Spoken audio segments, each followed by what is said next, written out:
Hey guys, so if you're struggling to create product visuals that grab attention and actually drive sales for your ecom brand, or you find that photo shoots are too expensive, then this video is exactly for you. I'll show you how you can use MidJourney and Photoshop to create premium eye-catching product visuals, like the ones I made over here, that will turn casual scrollers into paying customers. And by the end of this video, you'll have the exact framework that I use at my own creative agency, Dreamers, to create scroll-stopping visuals that will elevate your brand, increase conversions, and scale your content production, all without the hassle or cost of a professional photo shoot. And with 10 plus years of design and branding experience, I've helped many brands create visuals that increase engagement, improve ROAS, and stand out from their competition. Now I'll show you how you can do the exact same for your brand. Let's jump in. So jumping straight into this, I just want to talk about why brands need to be using MidJourney in 2025. So with MidJourney, you're able to create high quality visuals at a fraction of the cost of traditional photo shoots, and this can be done in days and not weeks compared to traditional photo shoots. And this will really allow your brand to easily scale your content production, visual content production in this case. And this will allow you to scale your campaigns without having creative fatigue. And with MidJourney, the beauty of it as well is that you're able to create these very unique and visual aesthetics that stand out. And these can be used to improve your product pages, your social media posts, email campaigns, and then your ad creators, which is great. Now, going on to this, why do having high quality visuals matter for brand? Well, your visuals are your brand's first touch point, and your brand's first impression. And for ecom brands, this can really make or break your customer decision to buy from you. Now, you only have a split second to convince your customers to take you seriously and actually give you attention. So having high quality visuals helps in that. And with a lot of increased competition entering the e-com space and it becoming a bit more saturated, having eye-catching visuals is no longer a nice to have. It's actually a must-have if you're really looking to compete in this game right now. And yeah, having strong visuals are just a huge part of a brand's overall brand strategy and will really, really significantly impact your success online. Now, here are a couple of reasons as to why having eye visuals actually matter. So, as I mentioned before, you never get a second impression, a second chance or first impression. So once you've kind of shown up to your customers' eyes, and you have visuals which are poor, they're not gonna take you seriously after that. So having high quality visuals just gives you that good first impression which you need in order to actually take them down the customer journey. Next one, it helps to build trust and credibility. If your customers and potential customers are seeing that you have high quality visuals, it means that you're invested in your brand and you're invested, I guess, in your product, which shows that you actually care about your customers and they're more likely to trust you. You're able to communicate emotions without words. People say a photo is worth 1,000 words, and that's definitely true when it comes to the case of visuals for ecom. If you're able to have high quality visuals that communicate a specific emotion you want your customers to feel about your brand, it's going to help you a lot when it comes to trying to convince customers to purchase from you. It also helps to increase clicks and engagement. Having scroll stopping eye catching visuals, using it on your ads, will have your customers become quite curious about your brand, interested to learn more, which means that you're going to get more. You're going to be able to acquire more customers.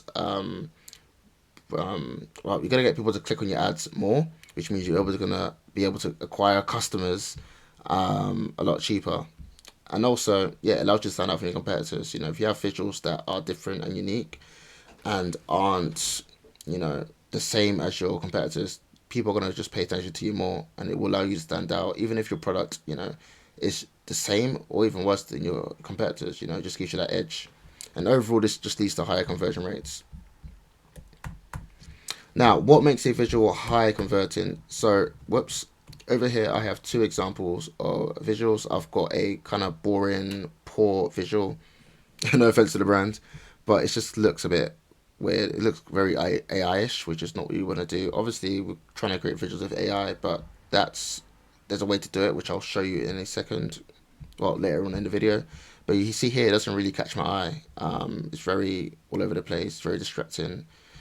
Whereas for this one, it's more of a scroll stopping one. This is actually a real photo, it's not an AI one. But you see it's very bold, it's very clean, it's very modern. It really catches my eye and it really does well to communicate the brand's vibe and value very, very clearly. Now, the purpose of a high converting visual is to do one or three or the following.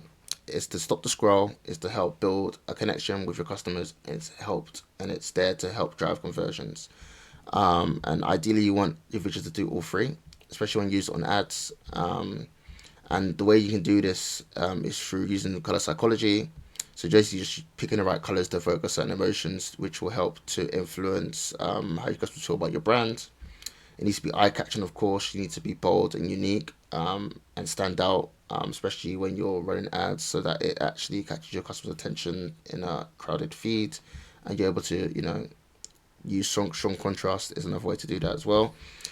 It has to be very clean and simple, and have cognitive ease, which is basically a heuristic, which basically means it basically allows your customers to have a clear focus, and this helps to reduce decision fatigue.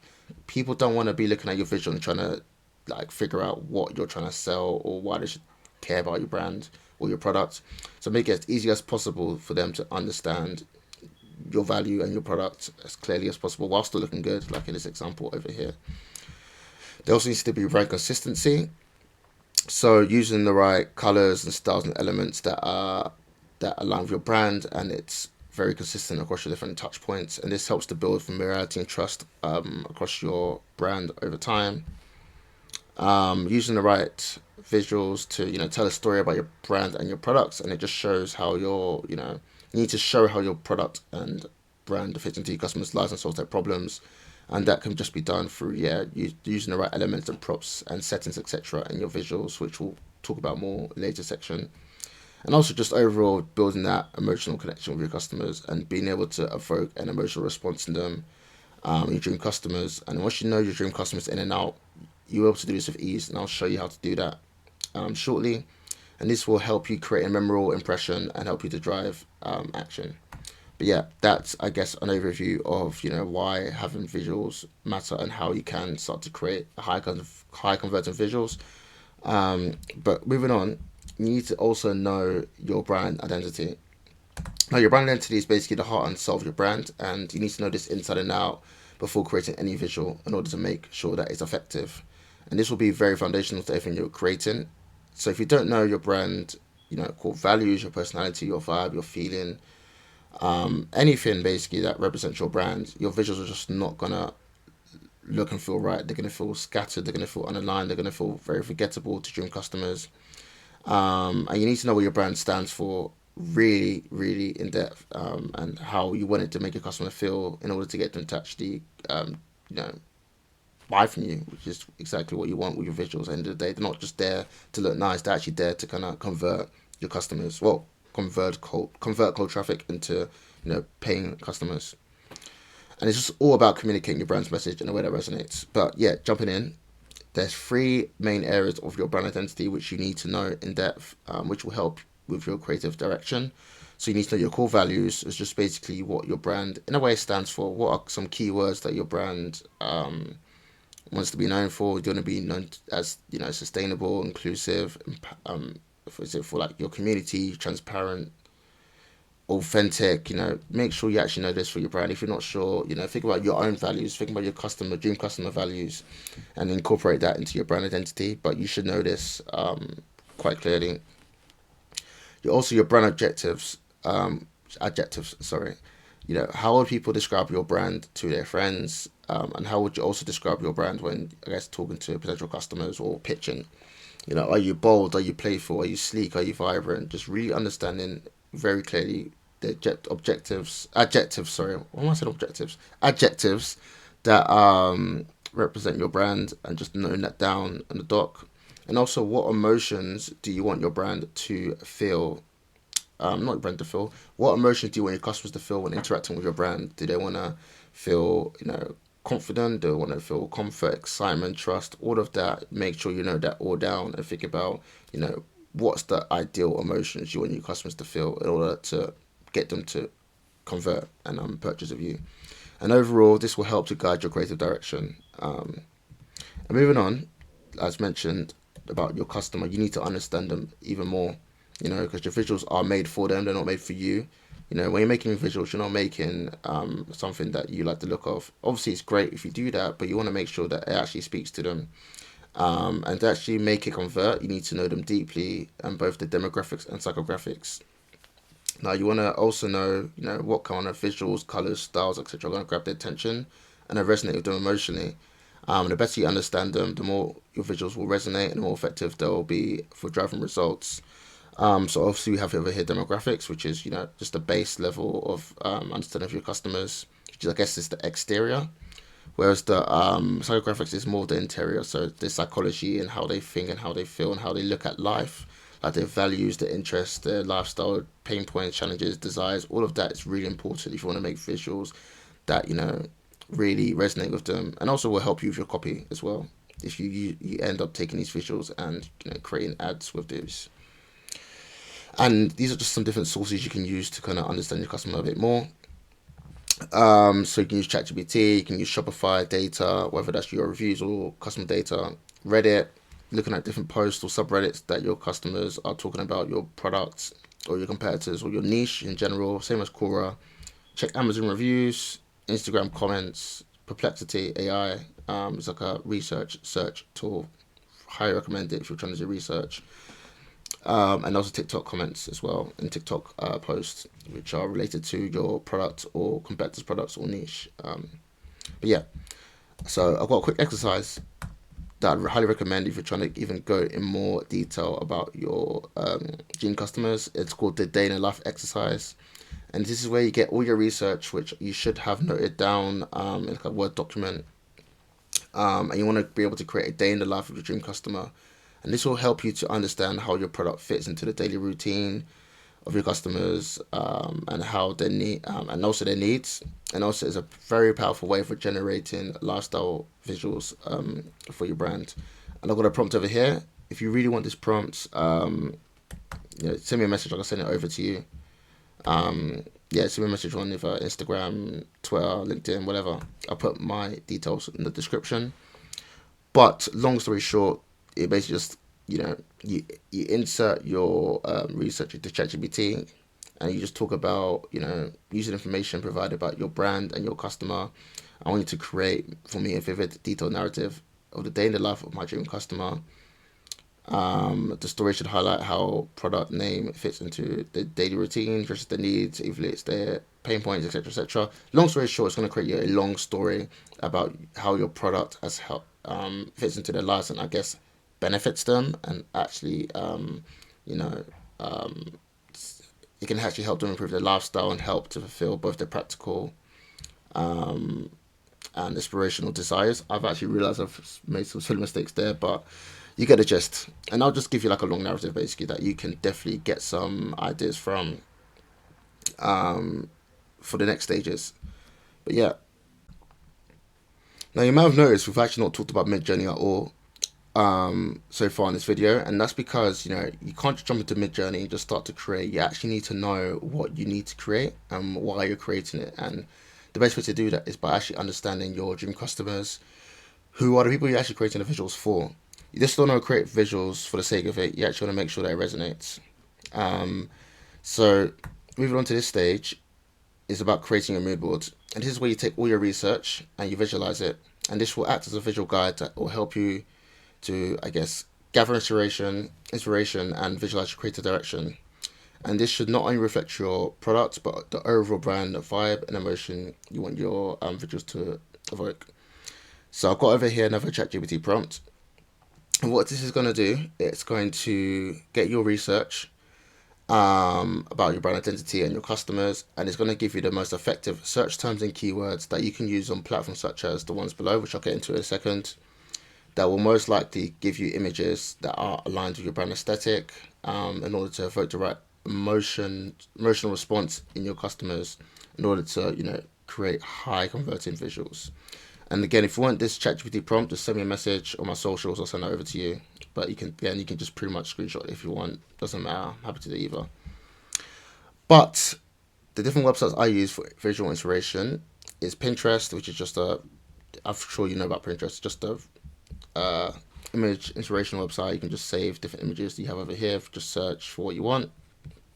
They've got a lot of different images, and you just kind of go through different rabbit holes. Once you click on the image, you can just find more and more and more. They recommend it. There's Instagram as well. So just by looking at your competitors, I guess product photos or just searching in the search feature on Instagram or through hashtags.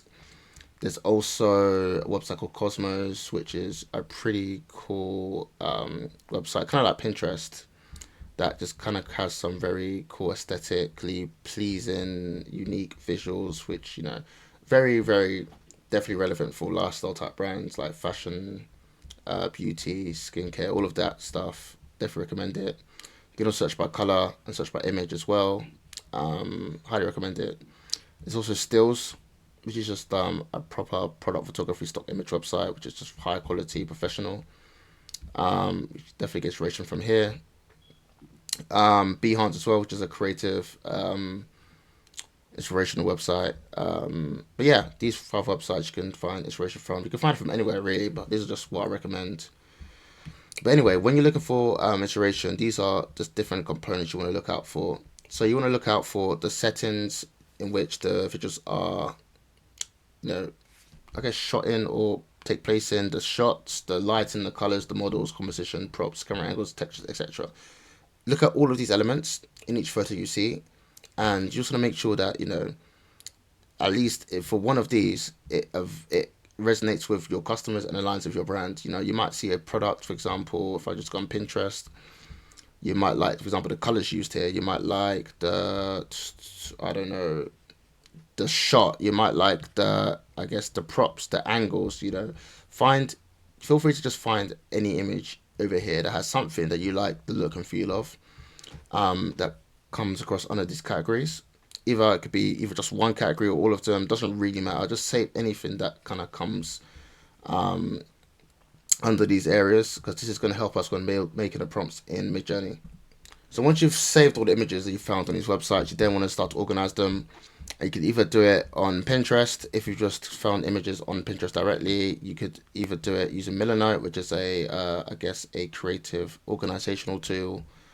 We can create movables on there. You can use Canva. You can use anything really. And you also use a tool I use called Kive.ai, which I've used an example over here, which I've created for a supplement brand that I worked on a project with. And you can see over here, the images here are all consistent and coherent. They all kind of have the same look and feel, and really, really, really aligned with the brand identity that they had outlined. They've got the same type of colors, the same type of I guess, textures, the same type of, I guess, lighting, shot angles, etc. And what you want to do is when you're making these mood boards is that just put anything down, doesn't really matter, because you're then going to ask yourself these 4 questions. So you're going to ask, does the image align with my brand core identity and values? What emotions does the image evoke and align to my dream customer and brand messaging? Does the image contribute to the overall visual direction and aesthetic of my brand? And is this image unique and compelling enough to stand out from my competitors? Now, it doesn't have to be yes for all of these, but it has to be at least a 3 out of 4, I'd say. It doesn't really matter. You'll know, basically. In most cases, it will be at least 3. This will just help you to narrow the images and shots you like the look and feel of that align best with your brand. And also, don't be afraid to just add an image you like the look of. If you're not 100% sure if, your customers might align with it, if you just like the look and feel of it, because it's your brand and you feel like it aligns with your brand, feel free to just add it in there. End of the day, it is your brand, and adding your own creative flair to it will help a lot. So yeah, that's it for mood boarding, and now we can jump into MidJourney, which is the part I'm sure you guys have been waiting for. Now, if you don't know what MidJourney is an AI generation tool. It's kind of like ChatGPT but for images, whereby you can give it a text prompt and it spits out an image. The beauty of MidJourney is that it's very powerful. You can pretty much create anything with it, but it all comes down to the right prompting. Now, a prompting technique I like to use and was inspired by is called asset hacking, and this was kind of coined, or I guess discovered, if that's the right word to say, by someone called Rory Flynn. Shout out Rory. He's quite big in the MidJourney AI image space. He's got his own podcast, he has his own course, and he's done a couple talks that you can find on YouTube that really talks about this concept. So if you want to learn more about MidJourney and more about this, feel free to just check out his videos. Highly recommend it. And I think one thing I want to talk about is the term good artist copy and great artist still. Now, basically, this aligns to this because what you're going to be doing in this stage is called, you're basically going to be reverse engineering an image and creating variations of it based on your brand. You're going to get an initial image, and then you can use AI to break it down and build it up in a way that's aligned with your brand. And this is going to be very, very powerful in generating, lots of related images for your brand, and it will save you a lot of time and effort compared to just creating your prompt from scratch. And this will just make sure that the image you create aren't too similar with the, initial image, if that makes sense. Now, I've got an example over here of a skincare product that I found on Pinterest. And what I'm going to do is use a MidJourney GPT bot, which I've created over here. Which, if you want me to send this over to you, send me a message. I'll happy to send you over the one I've made. But long story short, it takes this prompt structure. So photography style, subject, supporting objects, background colors, lighting, camera details, etc. And this helps to then create a image prompt for MidJourney, which basically just breaks down this image into text format in a way in which a tool like MidJourney can understand in a way that is in the eyes of a photographer. Because when you're creating product photography, product visuals, you want to talk to MidJourney as if you're trying to do your own photo shoot, rather than just telling it, for example, imagine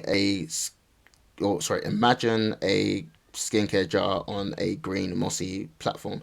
That's not going to be enough to create you a high quality visual. So by doing this, it makes sure that you create, photorealistic product photography. And from there, we're able to create this.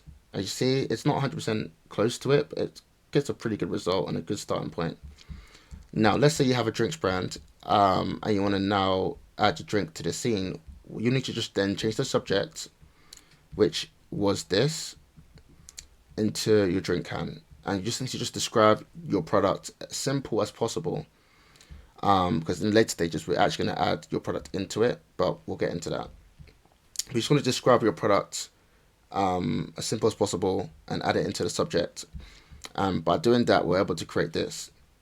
Also, one thing to note, if you change, for example, skincare jar to a can, you want to make sure that it doesn't you don't, for example, leave any mention of the previous subject in the new prompt you make. For example, let's say I just changed that and I kept this in, then the jar will still appear. So just make sure you clean up the prompt and actually make an effort to make sure that it all makes sense still. So yeah, overall you see this, you get this drink can once you've changed the prompt. And if you want to then change something else in it, for example, the surface, which was the marble pedestal from the mossy one, you get this. And it looks quite different, but you've now got a starting point to start to kind of create your own, product photos and product visuals that actually make sense to your brand. And it just gives you a good starting point. And you can see it looks quite realistic, and it gives you, way better quality of images compared to, just putting a drink can on a marble pedestal. That makes sense. Great. So now, if you want to start to build on your prompts and your images, another thing I like to use is style references. And this is basically when you use an image as a style reference in your prompts to influence the style and aesthetic of your image you want to make in MidJourney. And this really just focuses on the colors, the composition, and the overall style of your images. And this will be very powerful when you want to make your own, consistent visual aesthetic for your brand. Let's say you have an image that you've used, or a product photo that you have in your brand.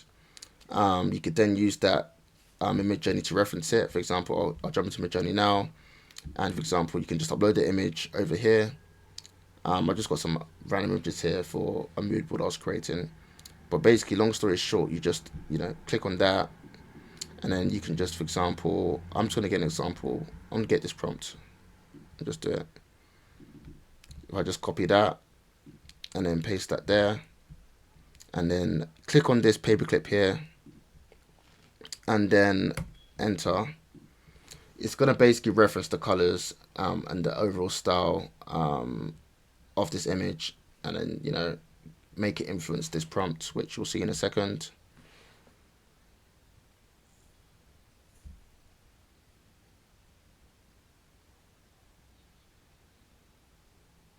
Might take a bit of time. But you see it does start to influence it a bit. Obviously it's not perfect, but it's something that you need to play around with. And the thing with style references is that you can also add a weight to it. And the weight just tells you how much to reference the image style for the final image. You can see over here, to do that, you need to add this parameter to the end of the prompt. For example, we'll do that again. You just do dash dash SW, which is style weight. And then you put a number in which you want the weight to be. The higher the number, the stronger it's going to be influenced by the image. I just see it over here in these examples. The default is 100, but the max is 1,000, and it just depends on how strong you want it to be. It really just depends on the image that you're referencing and the overall prompt that you have. You have to just play around with it. But yeah, that's what you should just do if you want to start to create images which gonna reflect a certain style and aesthetic, and it helps you to then start to build out very consistent visual assets for your brand. Now, another way to do that is through using MidJourney's mood board feature. And this is basically, instead of just picking one image to reference like we've done over here, you can reference as many photos as possible to inspire you to create a certain mood or vibe for your brand. And it's going to be like a vision board for ideas you want to capture. Now, you want to make sure that when you're doing this, the prompts you use are a lot lighter. They're not as intense as this one. You just have to cut it down, just put the most core components, such as the subject, the product photography type, the setting, all of that. You don't have to probably talk about colors as much, or lighting, or compositions. And you see over here, when I've done it for this prompt, it's given me these outputs, which, obviously aren't all purple, but you can kind of see where the style and vibe is kind of being fed into here. So this is very powerful if you have done the mood boarding stage, which, I hope you've done it in depth. Because what you can do is go to your mood board, pick images which are the same in, I guess, theme and mood and style, upload it into here, and then in MidJourney you are able to then use that to actually create visuals which are consistent with the brand aesthetic, and that just saves you a lot of time comparing to just trying to get the prompts right or using one image for the style reference.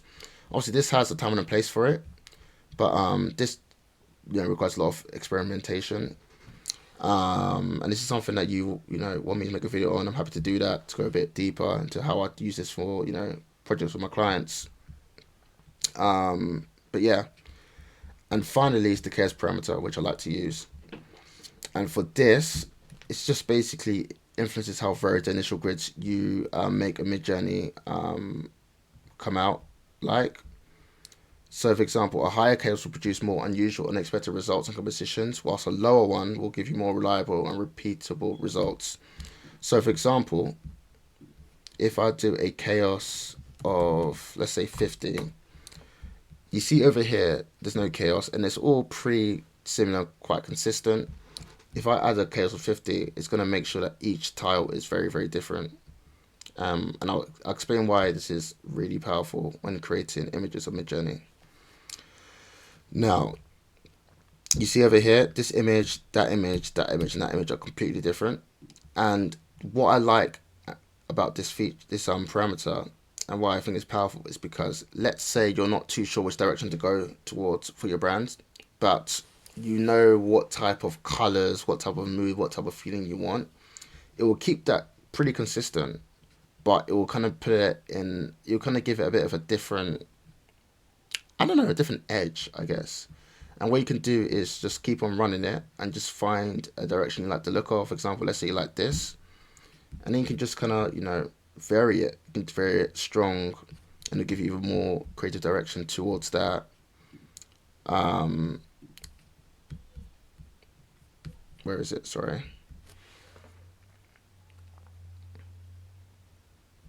That will load in a second.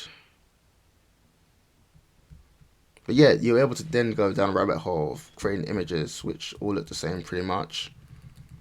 And yeah, that's the beauty of MidJourney, is that you can just kind of like go for rabbit holes, try different stuff, try different parameters, try different prompting structures, and just start to create different creative ideas. And by starting off with asset hacking, it just gives you that great starting point that you wouldn't have had before, whereby you're just looking at your MidJourney screen and not knowing what to imagine. You probably have an image in your head of what you like to have, but just by breaking it down, taking the initial image you have that you've gotten from your mood board, breaking it down, by this, you're able to then get a structure which you can then build upon. It's also important to just not, get this image, do that, and then just use that. Like, definitely don't do that. Make sure you add your own twist to things. Do not copy, steal. It's completely different. You definitely need to just be adding your own source to it. Do not be stealing people's work. You don't want to get in trouble for that. So yeah, that's pretty much it for asset hacking. Some MidJourney tips to give you. You want to make sure you're using strong descriptive words, just to give MidJourney a lot to work with and actually point it in the right direction. You want to then also focus on one main product or subject in your photos so it doesn't get too confused. Start with that and then kind of add on another product if you want to. But I just highly recommend starting with one main product in your product visuals. You also want to use, photography terminology because, when you're creating photorealistic product visuals, you need to speak to MidJourney as if it's like a photographer and you're the creative director. You need to just direct it in a way that actually is relevant to what you're trying to make, rather than just being like, as I said before, a skincare jar on a green mossy platform. If you need to learn more about photography terminology, just go on ChatGPT and be like, what's the word, what's the terminology for a low angle if that's not the right terminology for it. And yeah, just go through that rabbit hole. Also, feel free to use this ChatGPT prompt maker, sorry, MidJourney prompt maker that I have. Happy to send that over to you guys if you want. Just send me a message, as mentioned before. Also, make sure you're using the same camera angles, lighting, and compositions for consistent style. Across your visuals to make sure that everything stays coherent. Also, check out the explore page for inspiration. Just go here and explore. You're able to just find different images that you like to look off. You can also search. Let's say you want to do it for a drink can product photo. You'll find some cool ideas. Some of these are just quite plain, to be fair. But let's say you want to get inspired by that. Obviously, the prompt isn't the best, but you kind of know what I'm talking about. You can just kind of go in here and just kind of find an image you like, see what prompts they use, and just break it down. Kind of like how you're doing for asset hacking, pretty much. And the most important thing is just to experiment and have fun with MidJourney. There's no right or wrong way to really use MidJourney. All you're just doing is just kind of playing around, trying different prompts, trying different parameters like we've done over here, and seeing what sticks and what works. Some of the best things I've made in MidJourney are just things that I've just done randomly and just had fun with, and it's just come out unexpectedly, and it's actually gotten results. So to give yourself time and the freedom to just create what you want. Don't be pressuring yourself. At the end of the day, we're gonna end up polishing up the visuals that we've generated in MidJourney in Photoshop, which I'll go into now. So this is the part most people really skip out on when it comes to making, I guess, product photography and product visuals on MidJourney, is that they may just generate scenes like this and then stop there and not really know what to do with it. And this is where Photoshop comes in. MidJourney is a great starting point to kind of come up with concepts and kind of come up with scenes that really look unique and visually appealing, and you can just generate with ease for your dream customers and which are aligned with your brand. But Photoshop is where the real magic happens. With Photoshop, you're able to add your product, into these scenes. For example, these are some products I've generated in MidJourney, and this is just before. This is how it looked like before I went on Photoshop. So it was like that for this one, like for that one, that for that one, that for that one.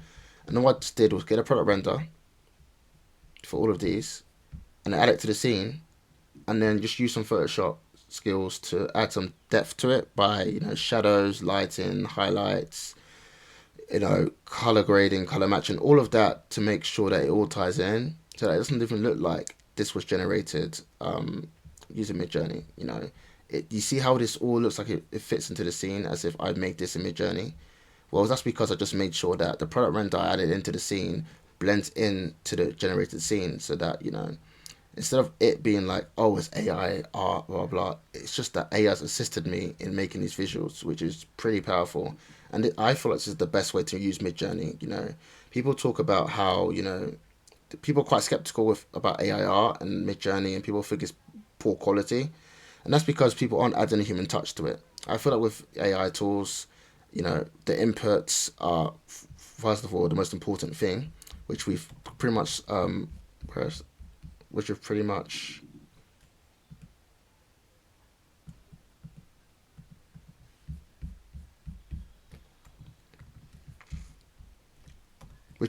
sorry, that got lost. Which we've pretty much done in the other stages, the inputs, through the research and also through like the asset hacking, etc., etc.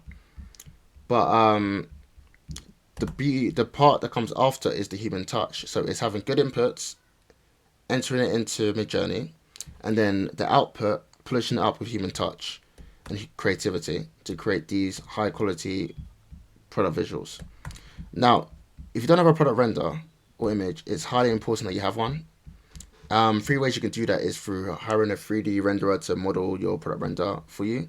You can probably find one on Fiverr or Upwork. You can also send your product to a photographer to just take a couple photos of your product on a plain white background, or just buying a light box on Amazon and doing it yourself and just taking it from your iPhone. Doesn't really matter. Just make sure the photos are of good quality and the renders of good quality, because once you've paid for that and once you've got that, you can just use this for multiple scenes as you see. So it's just a one-time, I guess, investment that will definitely pay off. But I'm sure you should have, surely you should have a product render or image for your brand. If not, definitely worth investing in a high-quality render or product image. These are just the steps and checks that I do when making my images in Photoshop, which I'll go into in a second. But what I do basically is that I remove the placeholder image. So in this case, it's this over here. And then I add the product into the scene. I then match the color of the product and the scene so that it hits in cohesively. I add lighting and shadow to the product to add a bit of depth. I also add any contact shadow that's necessary. Add any highlights that match the light source, which is done over here. I blur the background to add some depth of field to then have more focus on the product and the subject, in this case the hand and the sweet package. I then add some noise to add some texture to the product. I feather the edges to make sure it blends into the scene. You can also add light effects such as lens flare, spotlight effects and light beams to kind of make it just seem a bit more, polished up. There's also color grading to kind of evoke a certain mood. For example, if you have a luxury like sleepwear brand, you might use warm colors to kind of evoke comfort and warmth. And also just add in some sharpness and clarity where necessary, and then add in just the final touches to the contrast, highlight, shadows, and color balance in the global adjustments. So jumping onto Photoshop right now, I'm just going to show you the different layers I have. I'm just going to close all this just to show you exactly how my process looks like and how everything kind of ties together. So I'm just going to hide all these layers and just show you how it started off with. So I started off with this, and I'll just show you, if I can actually remember the order I did it in, how I built this. So I did a product in, and I used neural filters, my bad, to match the color into the scene. And then I started to add, some shadows, some lighting, and then highlights. And then I've added some more shadows and some more shadows. And then I've added the hand on top of it so that it's actually looking like it's grabbing it. And I've added some shadows on the finger over there. What have I done? I've changed that to be red to keep it consistent with the branding and the colors. I've added a fish to just make it a bit more playful and fun because it's a fun brand, and I've added some noise to the overall scene. So this one didn't have many layers, but you can see here, it's pretty quick to do. It's just about having an eye for it. It's a lot easier to then do this, as in take the product render and add it to the scene, compared to you actually having to build the entire scene. For example, you having to get a hand model and put it in there, you having to find a background, you having to do all of these things. All you need to do is just add the product render to the scene, and that's it. The other stuff has been done on MidJourney. It's just all about you just adding the product into the scene, and that's it. And there's a lot of tutorials out there to learn how to do this, and I'll probably be making one shortly in the coming weeks to show you guys my entire Photoshop workflow and process that you can kind of follow to kind of start to do this yourself, because I know Photoshop can be quite overwhelming. But if you're just adding a product into a scene and you know what you're doing and you follow these checkpoints, I can't see why you can't pick this up quickly and start to make these other visuals in what, half an hour on Photoshop. If you want any recommendations, Pix and Perfect on YouTube, I recommend them if you want to learn about Photoshop and compositing. Compositing is just basically the art of, adding different, I guess, images into one image and making it all fit in. Um, but yeah, that is pretty much it. I hope that was helpful. If you're an ecom brand who is interested in having visuals like these and can't, be bothered to follow this process, I actually help brands, create visuals for their brand, for their, email marketing, ads, product pages, etc., etc. So is that something that you would be interested in? Feel free to book a call down below. My plan is to start to, upload more videos, maybe on a weekly basis, to talk about more about these steps in more detail. Just to give you guys a bit more value, to show you that how you can actually start to use MidJourney in your workflow and in your business. Because I really feel like, in 2025, brands who are not using MidJourney are really missing out. And it just gives you so much, potential to actually just scale your brand and kind of create these cool, unique aesthetics and experiences for your customers and just make you stand out. So yeah, it's definitely worth it. If you were hesitant before, then I hope you're, buying into it now. But yeah, that's pretty much it. And yeah, if you want any of the ChatGPT prompts that I've used, or any of the resources I've used, feel free to send me a message on Instagram or LinkedIn or Twitter, and I'll send that over to you. But yeah, peace.